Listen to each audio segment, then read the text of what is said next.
가기사는 증시 각도기. 네, 안녕하세요. 젊은 투자 증시나 진판 안지원입니다. 안녕하십니까. 오디오를 바꿔서 기분 좋은 남자 쉬운 투자 잃지 않는 투자 박산준입니다. 네, 오늘 뭐 오후 방송은 첫 시도네요. 네, 그렇죠. 새로운 마이크. 역시 저 혼자 할 때보다 둘이 있으니까 안정감 있고, 제가 아침에 초점을 못 맞춘 거야. 카메라에 초점이 있다는 사실도 모르는 참 바보 각도기.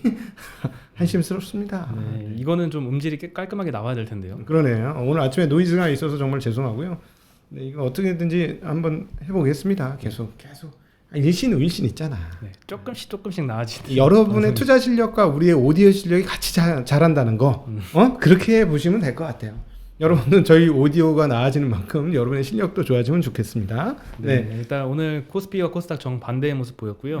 코스피는 전일 대비 0.4% 하락해서 마감을 했고, 대신에 코스닥은 1000포인트 넘었습니다. 네. 1003포인트를 넘었고요. 0.52% 상승해서 마감을 했습니다. 참 오랜만에 1000포인트 다시 보네요. 네. 네, 오늘 개인들이 역시 코스피가 빠지니까 좀 많이 삽니다. 오늘 1조 원 가까이 매수를 했고요. 코스닥에서는 1,300억 매도를 했습니다. 네. 네, 항상 이제 오르면 팔고 떨어지면 사는 모습입니다. 외국인은 코스피에서 3,500억 매도를 했고요. 코스닥에서는 1,200억 매수했습니다. 기관은 코스피에서는 6,800억 매도했고요. 코스닥에서는 250억 매수하는 모양을 보였습니다. 네, 그렇습니다. 네, 오늘 환율이 좀 많이 떴네요. 어제 뭐 난리 났잖아. 어제 뭐 그 워낙 달러 폭등, 금리 폭락, 금리 폭등, 네, 채권 폭락. 네, 그렇죠. 근데 그 폭락까지는 아니야. 하여튼 급락. 예. 일단 어제 FOMC 결과 잠깐만 요약을 해드리면요. 저희가 월요일 날 말씀드렸던 게 그대로 나왔어요. 연합인포맥스에서 우리가 말씀드렸던 거, 그러니까 초과 지준에 대한 금리까지 네. 나왔죠. 드디어 역시나 할 수 있다고 했는데 나왔어. 네. 돈 버는 채널 증시각도기 TV입니다. 네, 영래포는 이미 많이 활용을 하고 있는 방법이었고 추가로 이제 초과 지준에 대한 유동성 흡수를 좀 할 수 있다라고 말씀을 드렸었는데 네. 0.1% 기존에 줬거든요. 초과 지준에 대한 이자를. 근데 이걸 0.15%로 상향을 했고요. 그렇죠. 영래포 금리도 빵에서 0.05%로 상향을 했습니다. 혹시나 모르는 분들을 위해서 다시 한번 설명을 드리면, 영래포는 쉽게 말씀드리면 은행에다가 채권을 떠안겨주고 은행에 있는 돈을 받는 것을 영래포라고 합니다. 네. 중앙은행이. 그러니까 중앙은행이 자기의 채권을 주면서 현금을 받아오니까 시중에 돈이 는다 준다. 그리고 지급 준비금을 항상 은행이 중앙은행에 박아놔야 되는데, 거기다 초과 지준은 원래 금리 안 주는데 금리를 주고 조금 더 높여줬다는 건 돈 맡겨라, 이런 얘기죠. 또 이것도 시중에서 돈을 땡긴다는 그런 뉘앙스가 되겠습니다. 네, 단기 금융시장에서 유동성을 회수하는 조치였고요. 올해 GDP 전망치는 7%로 상향을 했습니다. 그리고 인플레이션은 21년도의 경우에는 2.4%에서 3.4%로 많이 상향을 했습니다. 많이 올라갔어요. 네, 일단 그러면 평균 목표 물가지도 깨는 거야. 이 상태로 2년만 가면. 그렇죠. 이 상태로 유지하면. 네. 그래서 인플레이션은 뭐 5, 6월을 기점으로 일시적일 것이다라고 했는데, 요거는 조금 수그러드는 모양을 보였습니다. 오늘 발언에서. 일시적인 것들이 이제 좀 죽었죠. 네. 네. 그리고 금리 인상 전망에서도 2023년도는 전망이 비슷했지만 22년도에는 금리 인상 의견이 좀 늘어났습니다. 그래서 기존보다는 좀 금리 인상을 하는 시기는 조금 빨라질 수도 있을 것 같다는 기대가 좀 있고요. 그렇죠. 그리고 발표 직후에 10년물 국채 금리가 한 10bp 정도 급등을 했습니다. 네. 네. 그리고 기자회견에서 이제 중요한 포인트도 한 3가지 정도 요약을 해드리면요. 첫 번째는 일단 고용입니다. 향후 1, 2년 내에는 고용이 상당히 강할 것이다라고 했는데요. 특히 여름에서 가을부터 좀 강하게 나타날 수 있다라고 구체적 시기를 좀 언급을 해줬고요. 당연한 거죠. 네, 그리고 두 번째는 인플레이션입니다. 중고차나 이제 목재 가격 급등은 일시적이라고 했거든요. 근데 이제 내년에는 물가 상승률이 내려갈 것으로 예상을 하고, 다만 하반기에도 높은 물가는 유지될 가능성을 좀 열어뒀습니다. 그렇지. 자동차도 비싸게 팔릴 테니까. 네. 그리고 테이퍼링, 세 번째는 테이퍼링인데요. 이번 회의는 이 테이퍼링 관련해서는 논의를 시작하는 것을 논의하는 회의라고 보면 된다라고 했습니다. Talking about 테이퍼링. Talking Talking about about meeting, 이라고 했는데요. 네, 뭐 아직은 뭐 이르다, 뭐 이런 뜻으로 받아들이면 될 것 같습니다.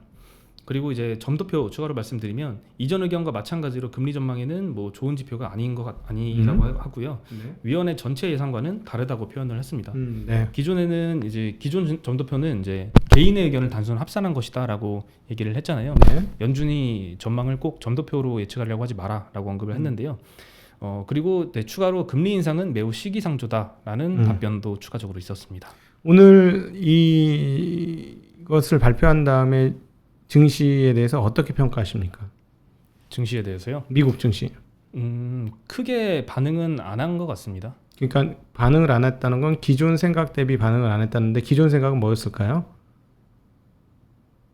이렇게 테이퍼링을 하면 시장이 충격을 받을 것이다. 충격을 받을 것이다 생각했는데 충격 별로 없었죠. 안 받았던 거죠. 네.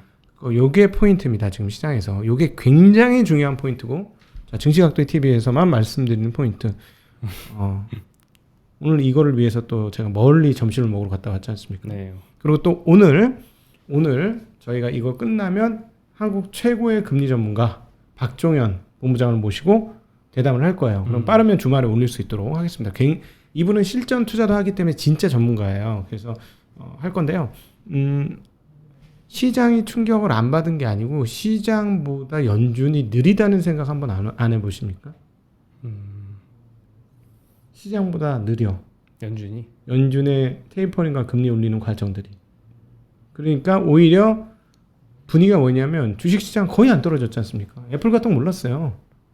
그러니까 이게 시장이 생각하는 것보다 금리 올리는 건 안 올렸는데 그나마 금리를 올리려고 제스처를 했으니 그래 인플레이션 파이터를 하긴 하겠구나 하고 안심하는 느낌도 있었어요. 분위기가. 그러니까 오히려 이번에 금리를 안 올리고 계속 늘어지게 이렇게 저금리로 간다 이러면 오히려 시장이 굉장히 불안해했을 수도 있겠다는 생각? 그런 생각을 많이 가졌습니다. 왜냐하면 과거에도 그랬죠. 누가 그랬죠? 그린스펀이 그랬습니다. 지나치게 낮은 금리를 오래 가지고 갈 때 버블이 생겼거든요. 네. 그런 고민을 오히려 시장에서 일부 하는 부분도 없지 않아 있다. 라고 보여줍니다. 그러니까 그동안에 우리가 들어왔던 테이퍼링이 시장을 짓누른다? 오늘 물어보니까 실제로 테이퍼링에도 시장 별로 충격 안 받을 것 같아요.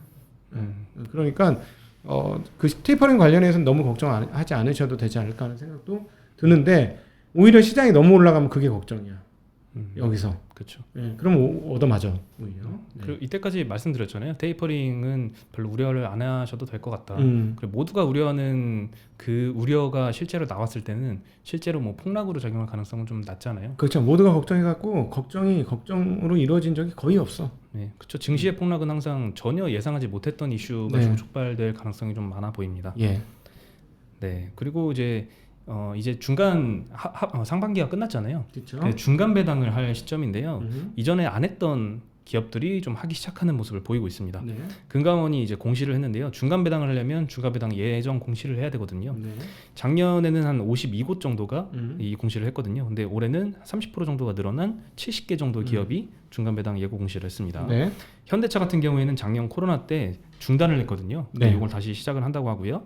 S-오일도 13년 동안 중간 배당을 지속하다가 작년에는 유가 꼬꾸러지면서 중단을 했었죠. 이거를 올해는 흑자 전환을 했기 때문에 다시 중간 배당을 재개한다고 하고요. 현대중공업지주도 상장 이후로 처음으로 중간 배당을 한다고 하고 LGU 플러스도 마찬가지로 처음으로 중간 배당을 시작을 합니다. 네, 은행 같은 경우는 좀 변수인데요. 아마 4대 금융지주 모두 중간 배당을 할 것으로 보이는데 일단 오늘 낮에 봤을 때는 하나금융지주만 공시를 좀 냈더라고요. 예. 근데 뭐 아직 기간이 끝난 건 아니니까요. 네, 나머지도 할 수 있을 것 같습니다. 자, 언제까지 사면은 중간 배당 맞죠? 네, 이번엔 결제일이 3일 걸리기 때문에 28일까지 주식을 매수를 했다면 7월에서 8월 정도쯤에 중간 배당 배당금이 나올 것 같습니다. 배당 자꾸 주면 좋죠. 네, 그럼 주식시장 배수 올라갈 수도 있습니다. 네. 그리고 이제 반도체 소식인데요. 오늘 삼성전자, 하이닉스 좀 대형주는 좀 약세를 보였지만 관련한 이제 반도체 소부장 기업들은 좀 강세를 보였거든요. 오늘 반도체 전문 시장 조사 업체인 IC 인사이츠에서 16일 자료를 내면서 반도체 시장의 성장률 전망치를 기존에는 19%였는데 24%로 상향 조정했습니다. 네. 이미 12%에서 19%로 한 차례 상향 조정을 했었거든요. 이번이 두 차례 조정 한 거고요. 24% 성장이라는 전망치는 올해 반도체 출하량이 21% 전년 동기 대비 증가를 하고 네. 평균 판매 단가가 약 2% 정도 상승한다는 것을 기반으로 한 수치입니다. 네. 이로써 올해 반도체 시장 규모는 처음으로 5천억 달러를 돌파할 것으로 전망이 되고요. 그리고 이제 메모리 반도체가 약 32% 증가하면서 성장세를 이끌 것이다라고 전망을 해줬습니다. 네. 특히나 그 중에서는 D램이 제품 가격 상승으로 인해서 전체 매출이 41%가량 전년 동기 대비 상승할 것이다라고 전망도 했고요. 네.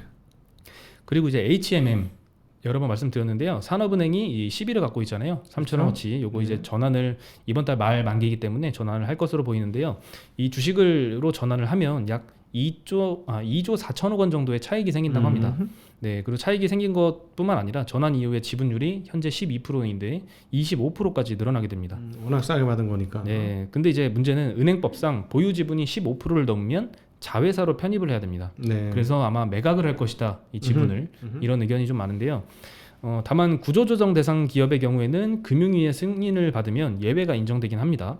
그리고 해양진흥공사랑 지금 산업은행이랑 두 개가 지금 엮여 있거든요. 같이 이 지분을 보유하고 있는데 예. 해양진흥공사로 지분을 넘기는 시나리오도 존재하긴 합니다. 네. 하지만 이제 민영화가 될 경우에는 물류 비용 부담을 많이 갖고 있는 이 포스코그룹 그리고 현대차그룹 등이 인수 대상으로 거론이 되고 있습니다. 네. 근데 뭐 공식적으로 밝힌 건 아니라서요. 시너지는 없는데 컨테이너라. 음.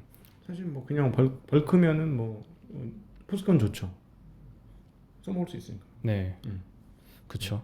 뭐 현대차도 뭐 물류를 많이 이용하긴 하지만 그렇지. 워낙 이 인수가가 비싸잖아요. 지금 시총이 많이 커진 상태이기 때문에. 배도 달라. 예. 네. 그리고 오늘 업종 상승률 1위는 전기가스업이었고요. 예. 0.92%. 역시 코스피가 좀 약하기 때문에 업종 상승률 1위도 1%가 조금 안 되는 것 같습니다. 네. 2위는 이제 화학입니다. 0.8% 상승을 했는데요.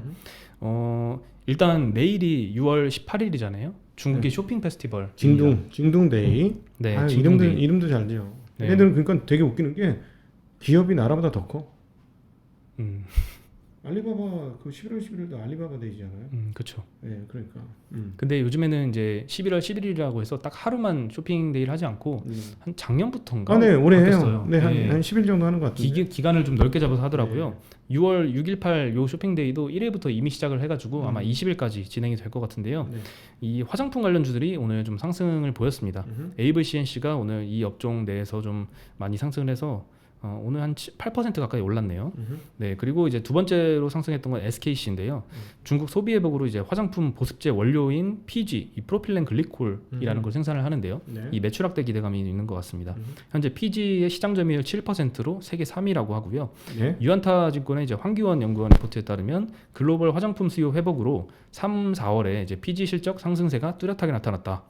그리고 2월부터 한 4월까지 미국 한파로 인해서 글로벌 설비가 멈추면서 이 PG도 쇼티지가 발생을 했다고 합니다. 그렇죠. 한파로 모든 게 쇼티지였어요. 네, 그래서 가격도 최근에 많이 급등했다고 하고요.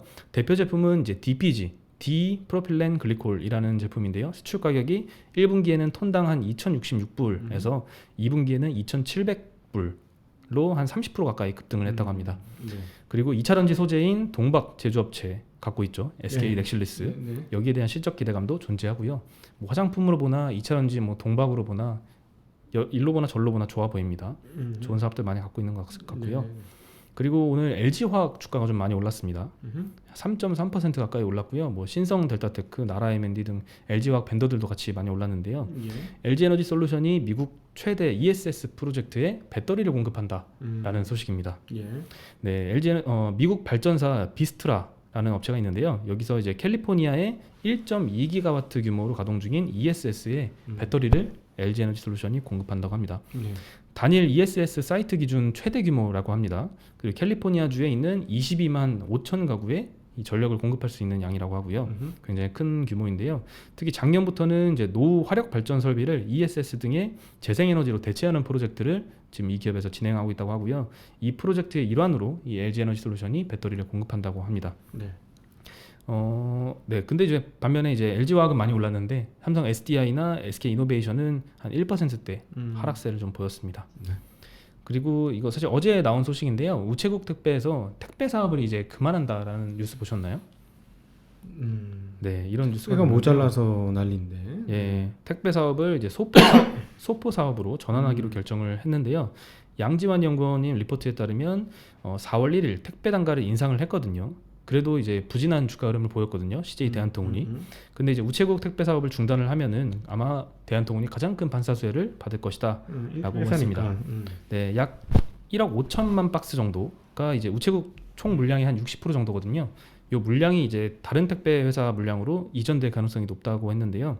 대한통운은 특히 경쟁사 중에서도 이 시장 점유율과 단가 측면에서 우위에 있다고 합니다. 그래서 한 50% 정도가 대한통운으로 이전이 된다라고 가정을 했을 때는 매출액 기준으로 한 1,600억 정도 증가하는 효과가 있을 것이다라고 언급을 했습니다. 네. 그 대한통운은 사실 어저께 더 많이 올랐고요. 오늘도 소폭 증가해서 이틀 동안 한 7% 가까이 상승을 했습니다. 네. 그리고 오늘 업종 하락률 1위는 운수장비가 차지를 했습니다. 네, 현대차가 기아차가 한 1%대 정도 가까이 하락하는 모양새를 보였습니다. 네. 오늘 우리 그 나침반님이 6시죠? 5시 아닌가요? 6시 정도인 것 같아요. 네, 6시에 그 KBS 경제 매거진 ET의 공중파에 드디어 생전 처음으로 그죠? KBS를 밖에서만 봤지 안에 들어가 본 적은 없으시죠? 아, 그렇죠. 네, 그래서 KBS ET에 나오게 됩니다. 여러분 많이 봐주시고 혹시 유튜브로도 나오면 댓글도 많이 걸어주시고 많이 응원 부탁드리도록 하겠습니다. 네. 네, 잘하면 직업이 바뀔 수도 있죠. 이번에 이렇게 채택이 돼서 스카우터들한테 채택이 돼서 경제 전문가에서 연예인으로 이렇게 뽑힐 수도 그럴 있으니까 리는 없을 겁니다. 여러분 많이 댓글과 응원 남겨주시길 부탁드립니다. 이제 오늘 빨리 가야 되기 때문에 오늘은 조금 빨리 이렇게 접도록 그렇게 하겠습니다. 네. 그러면 저희는 여기서 인사드리겠습니다. 안녕.